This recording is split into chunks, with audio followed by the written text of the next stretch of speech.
Well, hello again, and welcome to another episode of Spending Time in the Word. My name is Andrew Ulmer, and as always, I am joined with Eric Parker. We're brothers in Christ with the Tazewell Road Church of Christ. How are you doing, Eric?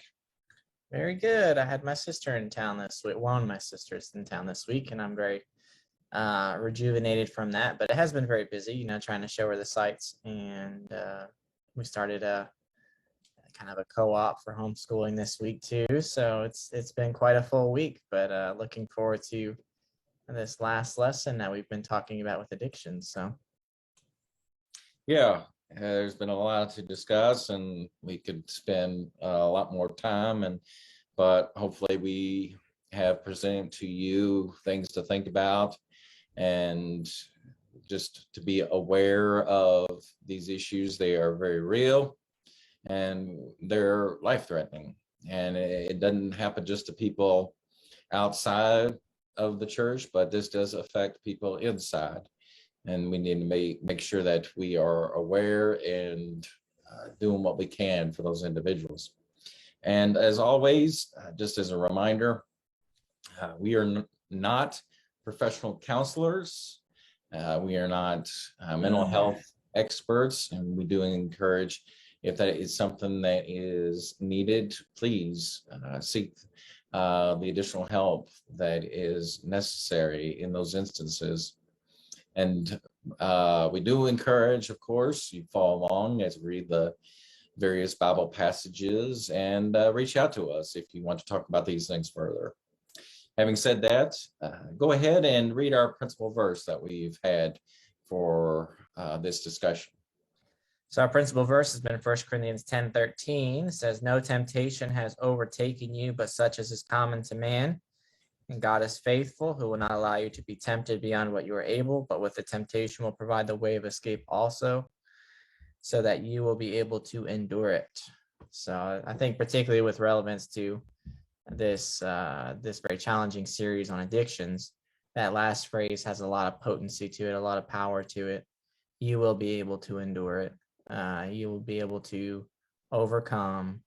You can be victorious. God is faithful, and He's going to empower you, and trust Him wholly and keep moving forward. It doesn't seem like that in the moment, and it can be very difficult, and we understand that, and we don't want to ever think that it is an easy thing to say no, and that it does take work. And that's why it's so important to have other individuals to help in these issues, because doing it or attempting to do it on your own strength is probably next to impossible, and it's just not what God desires for us. And that's why I like the word endure here in 1 Corinthians 10:13. You don't endure pleasant things. You endure unpleasant things. You endure self-denial. You endure, taking up your cross and following after Jesus. You endure things that are painful, things that are struggles. But He affirms that you are able to endure. You've been talking a little bit about affirmations with some of our group, and kind of what's your affirmation. I can endure by the power of God can be a really good affirmation, particularly if you are struggling with a very strong temptation, one that is in the realm of addiction. And this last episode, it's going to be solely geared toward verses that are uplifting, encouraging, solution oriented. I think it's fair to say that a lot of times when people are battling or in the throes of addiction, all they see is the problem, that there is no way out, and that everything is dark. And it is a dark place to be in, no doubt. But if we are seeking to rid ourselves of whatever problem it may be, and it may not just be addiction, I mean, we talk about everything ultimately stems from sin. We need to look for the solution. And so we're going to be talking strictly about passages toward solution. And our principal verse, which I like, is solution oriented. Yep. And so our next verse comes from Galatians chapter 5 and verse 1. It was for freedom that Christ set us free. Therefore, keep standing firm and do not be subject again to a yoke of slavery. Now, again, that was referring to the law, looking back toward the law of Moses, which kept people in bondage in a slavery that they could never live up to. And the key thing that we need to keep on our focus in is that Christ sets us free of everything ultimately, and that's what is just so wonderful. He set free from that law that no one could keep but him perfectly. And when we get trapped in whatever sin may be, he is the ability to set us free. And picking up on that, you want to read from John 8? Yeah, John 8. Of course, this is a very popular scripture. John 8, verse 32. John 8, verse 32 says, and you will know the truth, and the truth will make you free. This is kind of the second part of what Jesus begins in verse 31. If you continue in my word, then you are truly disciples of mine, and you will know the truth, and the truth will make you free. But of course, the struggle for those living after the world is that there's sort of a paradox to attain freedom by submission to a sovereign God. And so that can be definitely an obstacle. The message of the cross is foolishness to those who choose the wisdom of this world, sort of that First Corinthians 1 warning that we have. But freedom comes by truth, and truth it is limiting. It is defining, it's limiting, it's restricting in certain ways. So, but that's where freedom comes. You know, a fish is not free by exiting the water. A fish is free by having, presence in the water, nurturing presence within the water. And so boundaries and those sorts of things that the truth inaugurates, that the law of Christ inaugurates, those sorts of things are what bring true freedom. But that is hard, I think, for those who are still worldly minded to ascertain. Yeah, and the world presents so many enticements, and unfortunately addiction is one, but that burden was never meant to be bore by individuals. And fortunately, God has provided so much or so many useful tools, and one of them is described, or many of them are described in Ephesians 6. And this is what all Christians are to do, all believers. And this is what helps guard us, protect us from the issues that we face. Very powerful and uplifting section of verses, well known, because this is talking about the armor of God and how we battle against Satan and his forces. And it's amazing that we do have tools against Satan. We are not completely helpless. He is powerful, but we, if we're obedient, have access to the one who has all power. And reading from Ephesians 6, beginning of verse 10, reads, finally, be strong in the Lord and in the strength of his might. Put on the full armor of God so that you will be able to stand firm against the schemes of the devil. For our struggle is not against flesh and blood, but against the rulers, against the powers, against the world forces of this darkness, against the spiritual forces of wickedness in the heavenly places. I want to encourage you, just if you're watching, highlight verse 12. Therefore, verse 13, take up the full armor of God so that you will be able to resist in the evil day, and having done everything to stand firm. Stand firm, therefore, having girded your loins with truth, having put on the breastplate of righteousness, having shod your feet with the preparation of the gospel of peace, in addition to all, taking up the shield of faith, with which you will be able to extinguish all the flaming arrows of the evil one, and take the helmet of salvation and the sword of the Spirit, which is the word of God. So we could spend so much time on this one passage, but we need to protect ourselves at all times, and that's what this is all about.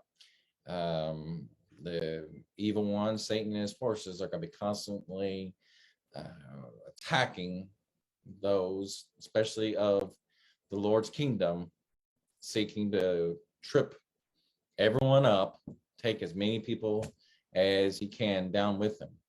And I heard a sobering thought one time from somebody having a discussion, and they says, "Don't you know that Satan wants to destroy you?" And that was very sobering. And at that time, I wasn't a Christian, and the thought came to my mind and said, like, surely not me. I mean, why would I want to be destroyed, or why would anybody want to destroy me? It's that selfish, self-centered thinking, and that's what Satan wants us to have. Surely I won't be harmed. Surely nothing's going to be happening to me. I'm a fairly good person. Yeah. Of that nature. Yeah. No, not me. Yeah. Yes, you. Yeah. But that's such a powerful passage, and I just like that we are in a real battle, and it's one of those battles that we just can't see, and that's why it's so deadly, and that's why we need so many people that are faithful and interlocking arms with us in this battle called life.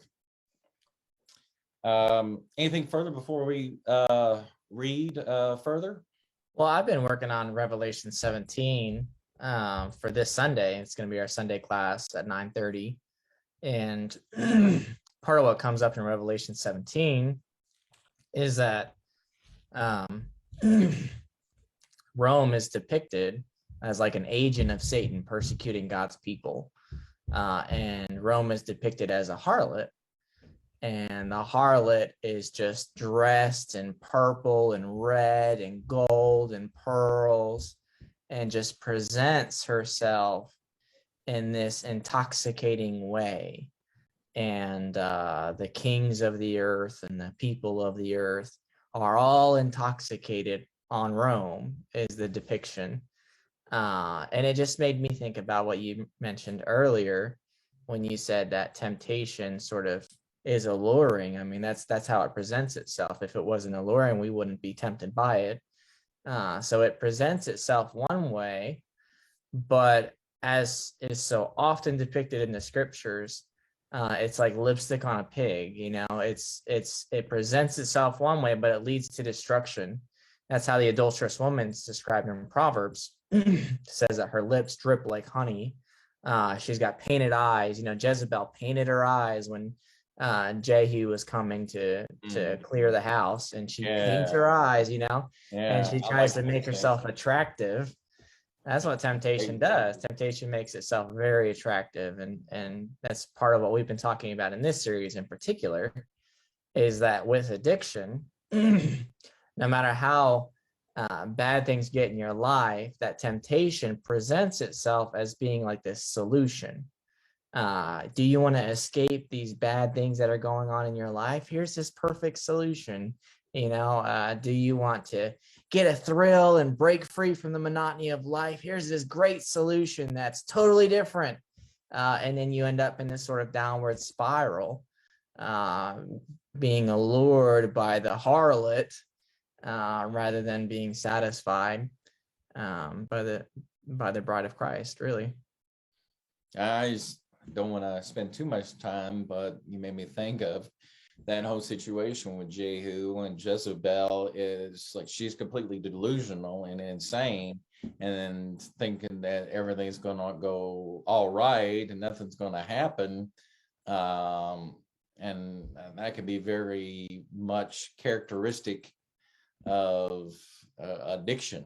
And that's one of the you're just blinded by reality. she was completely lost in some sort of fantasy, unrealistic, or not based in reality of what was happening, and thought that somehow she was going to get out of the judgment that had been pronounced against her. But yeah, it's a fascinating account and a very powerful one. By the way, Andrew, what happens with Jezebel? Oh, by the way, what happens to her? Oh, she loses Yep. her life, and her life was taken from her. Yep. And In a very inglorious way. Yeah, in dogs and they are involved, and we encourage you to look up her demise, or her demise, not demise. It's not a pleasant one. No. So don't be a Jezebel. Don't be an Ahab. Correct. Yeah. All right. How about since I read a fairly long section, I'll have you read the the next two sections, but just go ahead and read the first section or the. So James 4:7 is our next one. Submit therefore to God, resist the devil, and he will flee from you. Have you noticed in these verses so far that it's all about like you are able, you can endure, you will be able to resist in the evil day. And then James 4:7, he will flee from you. These are strong truths that are being said, because if Satan can interject a little bit of doubt, then he can corrupt. Doubt is like leaven, if there's just a little bit of doubt, then it can ruin a person. And so we have to be very careful to resist Satan, and we need to draw near to God, so that he will draw near to us, and that we can resist the evil one. And sometimes in the midst of our temptations, I don't know about you, Andrew, but sometimes I'm just kind of like, God, send him away, like send Satan away. And that's exactly what we're supposed to do. I mean, that's the will of God, that we would send Satan away and that he would send Satan away. So I think that's really helpful to be praying in the midst of temptation and trial, to reach out to God and say, please send the evil one away. He will. Go ahead. He will. And I was just going to say that I think that unfortunately some people use things or believe that they're using things. Well, I'm getting those monsters out, or I'm ridding of those demons by taking these substances, whether it be something that they inject, digest. I'm seeking to get rid of all my monsters instead of going about it the right way and undermining or thinking that prayer is not as powerful as it is. And there might be other things that need as far as a support system. And that's why we mentioned at the very beginning of pretty much all of our episodes that sometimes there is the necessary of needed additional support that God has made available. So, well, and maybe a good way of putting it, because some people kind of who doubt the power of prayer, they'll say, something about prayer without action doesn't mean anything. But action without prayer it's futile too. We need both. Both things are true. We need to pray because it's powerful, and we need to take proper and appropriate steps because God encourages us to do that, to act in wisdom, to flee from the evil one, to get rid of those evil influences in our lives. See, there are actions that we need to take too. And so action and prayer are both important. But through proper action and through the power of prayer, we can overcome, and Satan will flee from us. Amen. That brings us to Matthew 16, verse 24 and following. Jesus, and a lot of people today have this kind of very vague understanding of Jesus calling people to him. And it's kind of like, well, as long as I kind of acknowledge a few general truths about Jesus, then I'm good to go. But that's really not what Jesus asked for. He actually asks for something that's very demanding, very exacting. And this is one of those passages that talks about that. Matthew 16:24. Then Jesus said to his disciples, if anyone wishes to come after me, he must deny himself and take up his cross and follow me. For whoever wishes to save his life will lose it, but whoever loses his life for my sake will find it. For what will it profit a man if he gains the whole world and forfeits his soul? Or what will a man give in exchange for his soul? For the Son of Man is going to come in the glory of his Father with his angels, and will then repay every man according to his deeds. So this section here, Matthew 16:24 through 27, Jesus realizes that to follow him, there are certain things that have to be painfully cut from our lives. And we have to do that. If we're not willing to do that, then we're not worthy of following after him. I like it that God does not ask us for more than he has not been able to or willing to give. Exactly. He asks a lot. We're not denying that. And even up to the point to sacrifice of our own lives. But he offers so much more in return.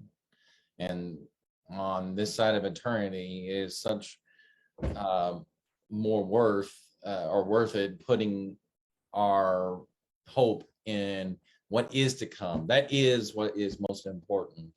And unfortunately,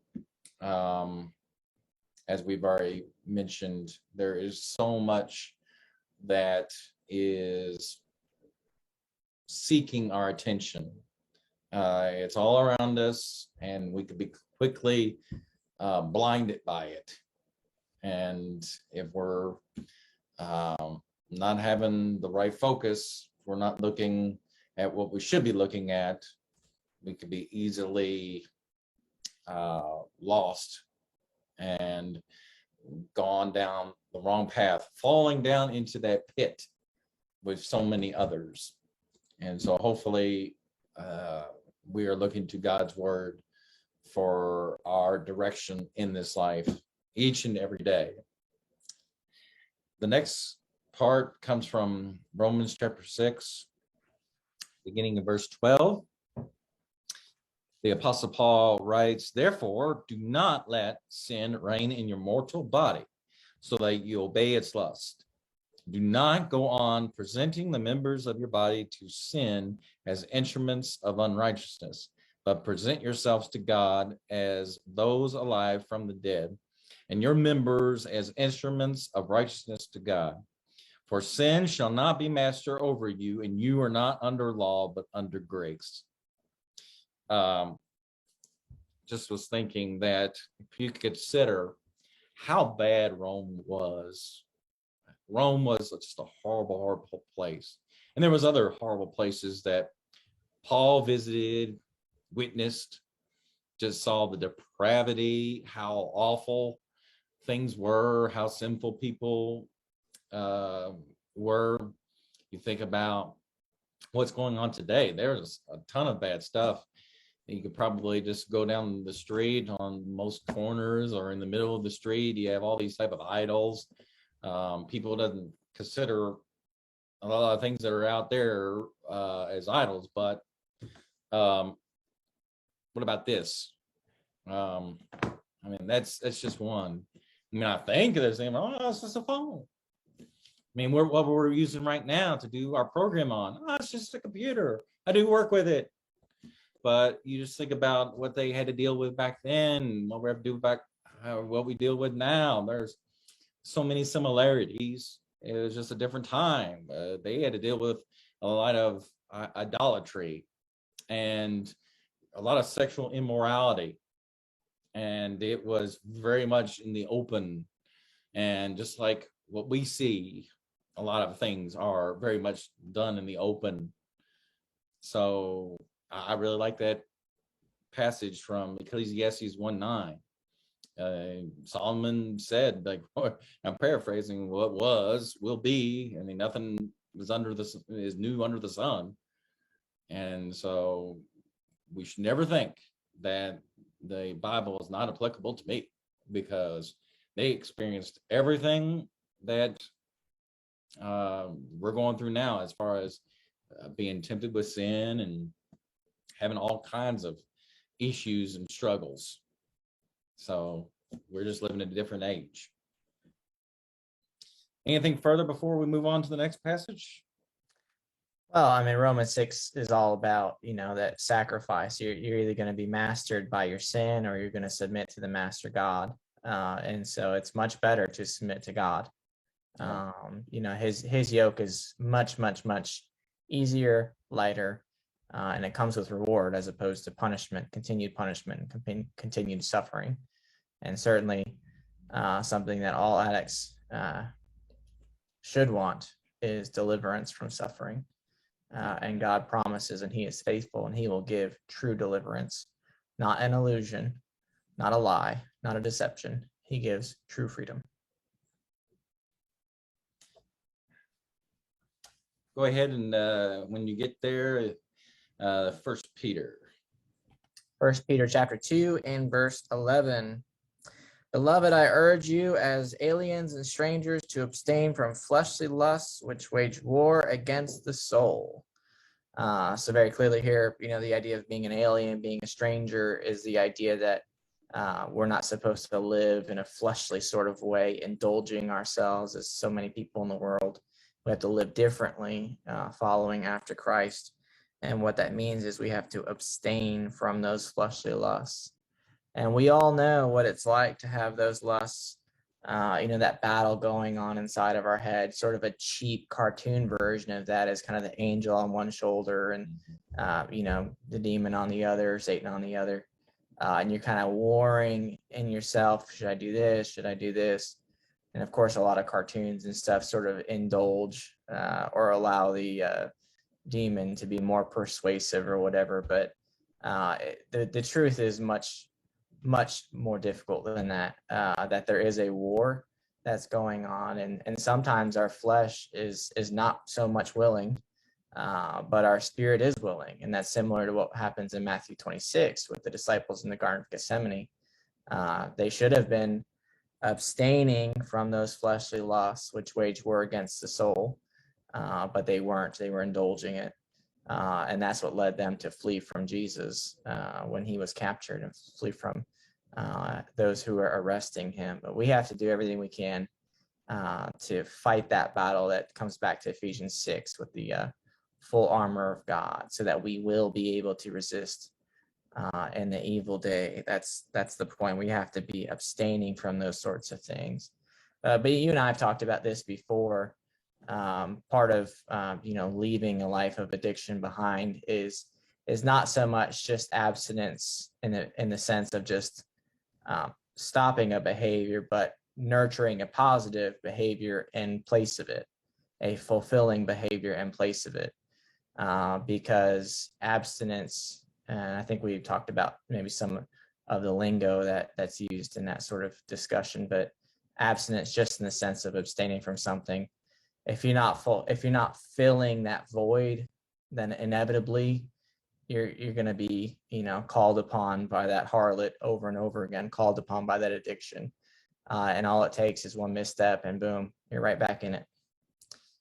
So we have to fill that void with something positive and enriching and satisfying, truly satisfying. And that's what God offers to us.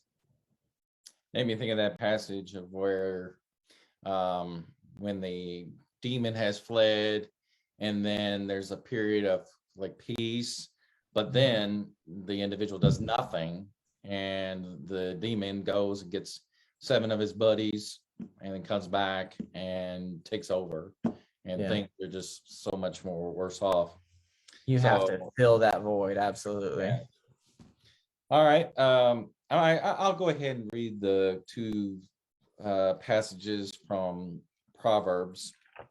Solomon, and we will recommend these are again a book of general truths, but a lot of them, most of them are still very much applicable to our lives. Don't dismiss the book of Proverbs. There's so much to learn from probably the wisest individual that ever lived, even though he fell so many times. Of course, no one was wiser than Christ, but let's read a couple. First one is from Proverbs 12 and verse 13, which says, "An evil man is ensnared by the transgression of his lips, but the righteous will escape from trouble.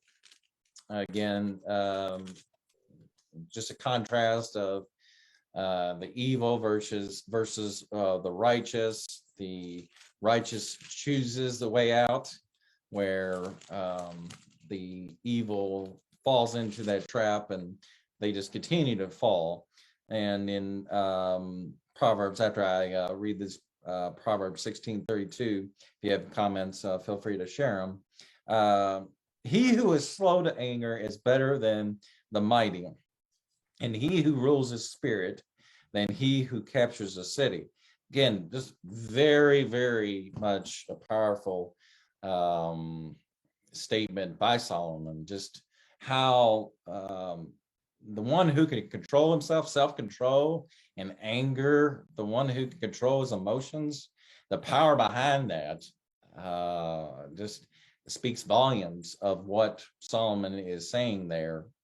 Self-control in regards to addiction, forget about it. Some people may have brief moments of self-control, but that is one that is proven over and over, just something that is very lacking and pretty non-existent, because once you've given over to whatever device that you've chosen, it's very much taken over one's self.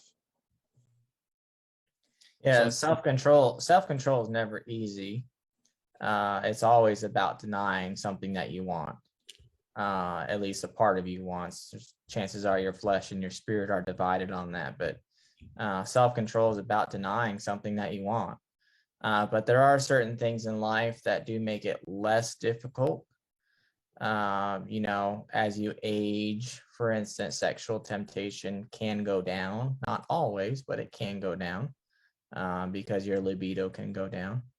And that can happen with regards to certain temptations. And then each victory, of course, can bring confidence, but as long as we keep that in the realm of confidence rather than pride, because once it turns into pride, it can trap you like nothing else. So there are things that can make it less difficult, but it's always going to be difficult to a degree because it's about self-denial and it's about self-control. And it's about exercising wisdom, and wisdom sees through and sees the sort of the end from the beginning. You want to read the next passage from Romans? Yeah, Romans 13, verses 13 and 14. Romans 13 and 14, let us behave properly as in the day, not in carousing and drunkenness, not in sexual promiscuity and sensuality, not in strife and jealousy, but put on the Lord Jesus Christ and make no provision for the flesh in regard to its lusts. So obviously here we're not talking about all desires, because not all desires are evil, but those fleshly lusts make no provision. We've talked about this before. If you just keep your door open a little crack, Satan's going to pry that door open before you know it. And we talked about too, I kind of use this illustration. Don't make him cozy on the porch either, like slam it, shut the whole thing off. He needs to get out of here completely, because as soon as you're a little bit inviting, a little bit hospitable to the evil one, he will exploit that and he will extract your soul from you. I've heard, and I can't think of the exact wording, but it's similar in that you don't want to allow free rent space in your mind too, because it's just dangerous if you're allowing things in. Sort of that similar aspect of allowing whatever sin, anything that's going to draw us as far away from God as possible. All right. You mentioned and hinted at, I think, First Corinthians 15, and there's one verse that I had put down, and this is pretty strong, come from the Apostle Paul, but he was dealing with some very hard-nosed and undisciplined people, and they needed some instruction. Sometimes we need to be told, like, this is what you need to do because this is the right thing. And so he wrote to the Corinthians in verse 34 of 1 Corinthians 15, become sober-minded as you ought and stop sinning, for some have no knowledge of God. I speak this to your shame. They had some very, very difficult problems and very sinful problems going on among that and that body of believers at that time, and some were deep in sin, and so they were for a period separated from God, living a life of sin. And Paul was directing them back, saying, hey, no, you need to correct yourself and stop doing those things that are wrong.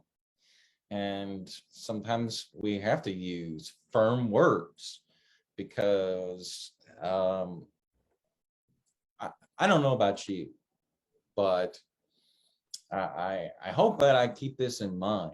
Sometimes I don't think about it nearly enough, but I know that I don't want to end up going down the path which leads toward direction or destruction and hell.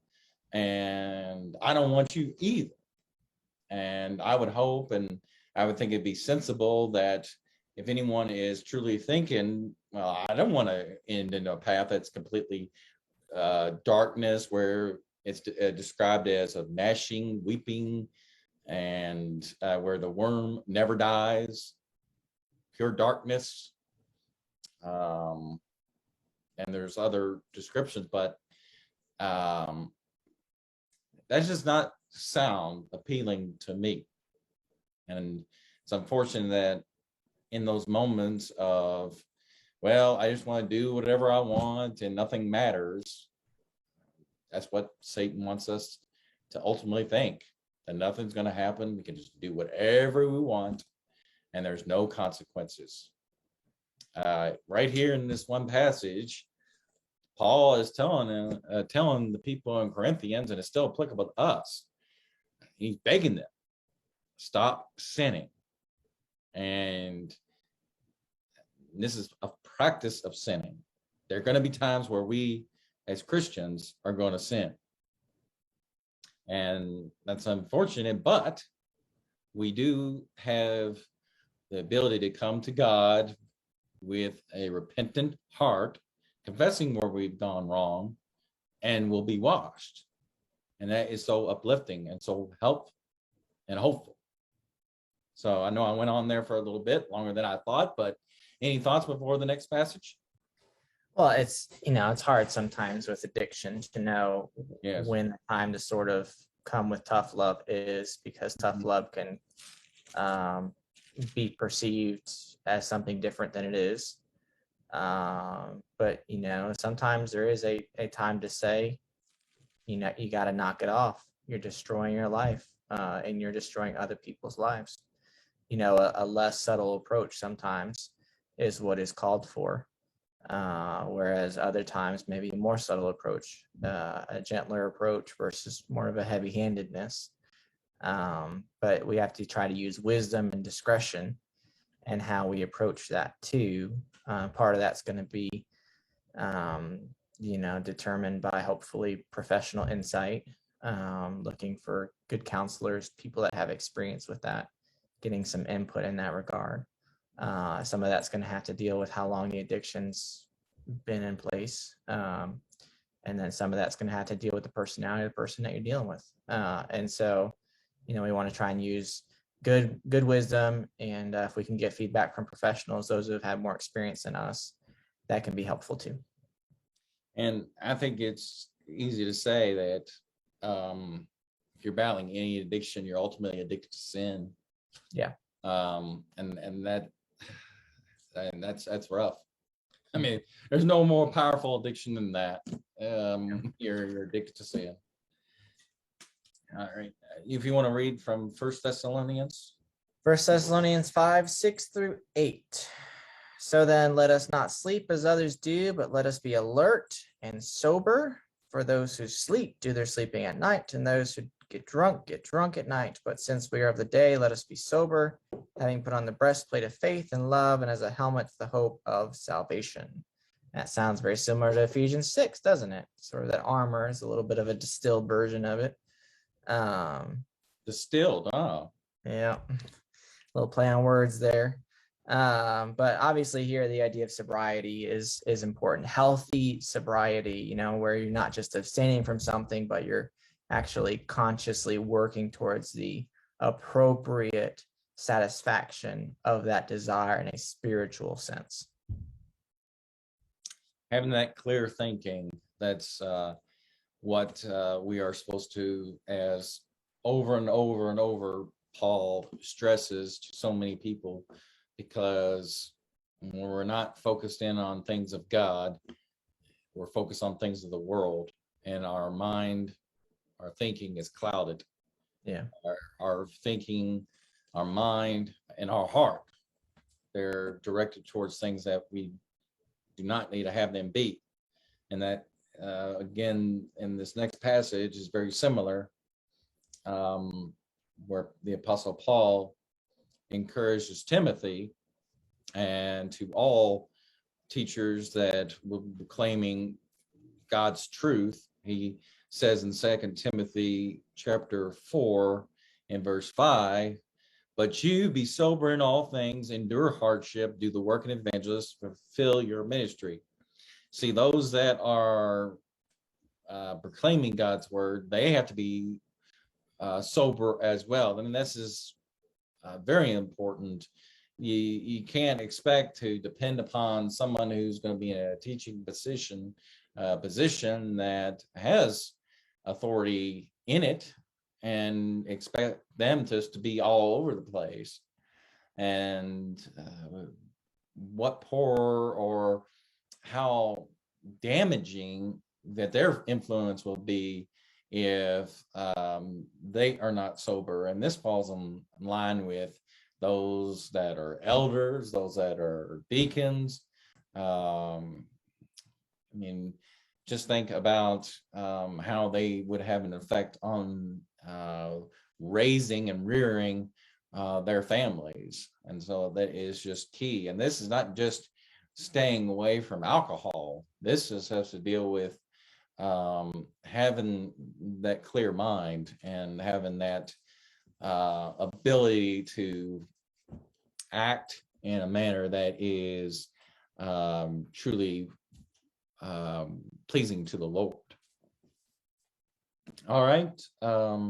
You want to actually, why don't you take the last two passages? Feel free to comment what you would like to talk about. First Peter 1 verse 13 says, therefore prepare your minds for action, keep sober in spirit, fix your hope completely on the grace to be brought to you at the revelation of Jesus Christ. Yeah, it really would be like a good sermon, like a good 3-point sermon. Prepare your minds, keep sober in spirit, fix your hope. That's a good 3-point sort of strategy. It's a good 3-point sermon. Andrew, pay attention. I thought you were saying that it was that was for yourself. Saying, oh no, that's a good idea for a sermon. I should work that up. Yeah, so this is like a good 3-point strategy. The idea of your mind, getting your mind in the right place, and getting your spirit in the right place, and then kind of filling that void would be maybe a way of thinking of fixing your hope completely on the grace that is to be brought to you at the revelation of Jesus Christ. That's sort of the idea of get that nasty stuff out and then fill yourself with the good stuff, rather than fill yourself with the nasty things. Perfect, I think, passage to talk about what we're thinking about here. Now, First Corinthians chapter 9, verses 24 and following, he's coming out of this discussion of talking about his liberty, the things that he's free to do versus the things that are helpful. And so tied together in like chapter 8, 9, and 10, we have this big discussion, this broad discussion of what sort of things should I be doing if I'm acting in a wise and prudent fashion. And here in 1 Corinthians 9, verses 24 through following, he uses this illustration of a race. And he says, do you not know that those who run in a race all run, but only one receives the prize? Run in such a way that you may win. Everyone who competes in the games exercises self-control in all things. They then do it to receive a perishable wreath, but we an imperishable.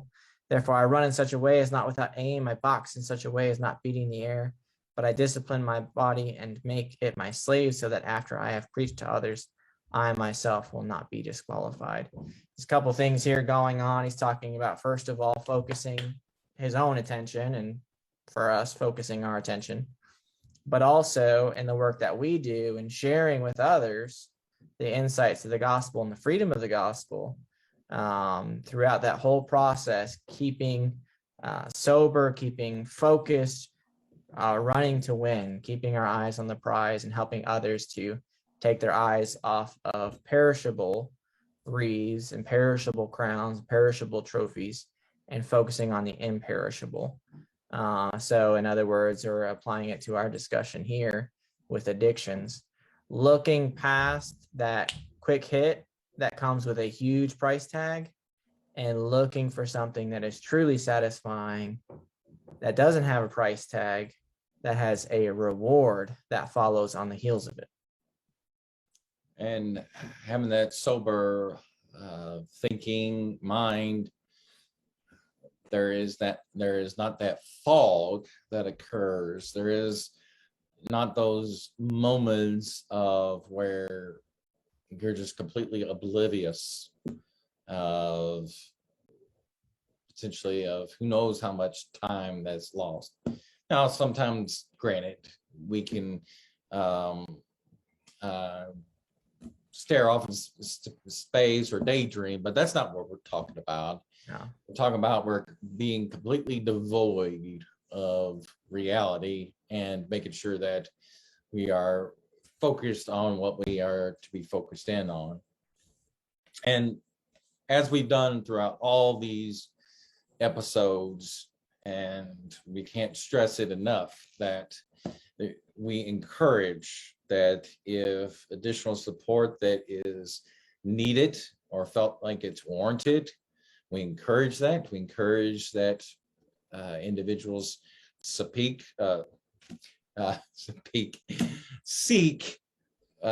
support groups of individuals that understand and know exactly what you're going through or have gone through, because those who can specifically empathize with the circumstances that you're facing can be very beneficial. And they can see from your point of view, well, this is what I've done. And they can say, yeah, I've gone through that too. Or this is what I'm struggling with. I hear you.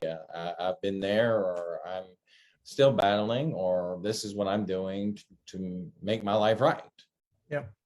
And we want to make sure that, of course, we're not saying that also sometimes monitored medical assistance through medication is warranted. And we realize that. And we're not saying, no, you can't do that because it's just too dangerous. But again, we're not in the medical or mental health professional field. And we're not about to say that, well, you just have to suck it up and go about another way. Yeah. So I've got one final closing verse, but any final thoughts of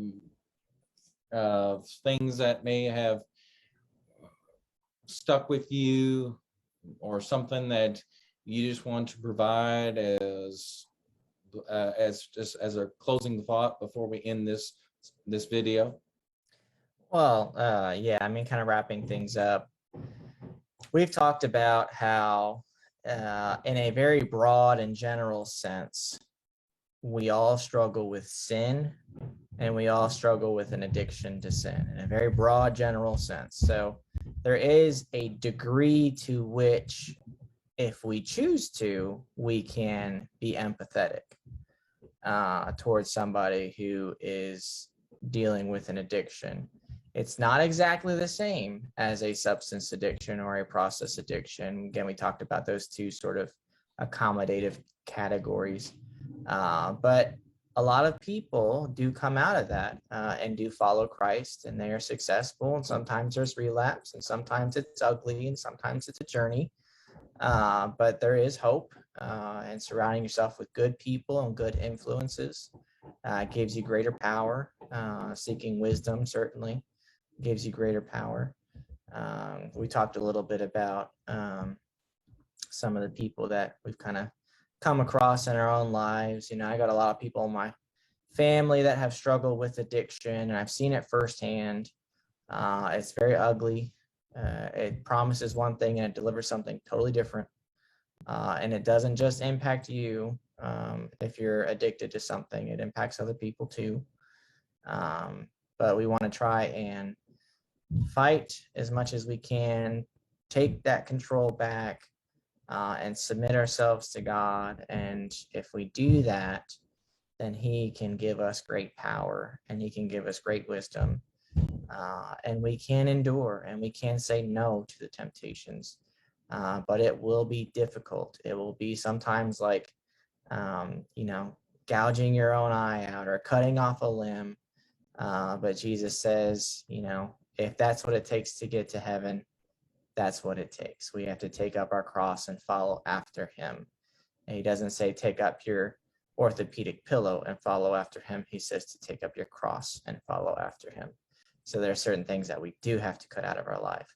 And those things are painful, but heaven will be worth it all. And as a closing verse for our episodes that we have had, this is just a warning that the Apostle Peter gives. It's in First Peter 5 and verse 8. He tells the people that he's writing, and to us, be of sober spirit, be on the alert. Your adversary, the devil, Satan, prowls around like a roaring lion, seeking someone to devour.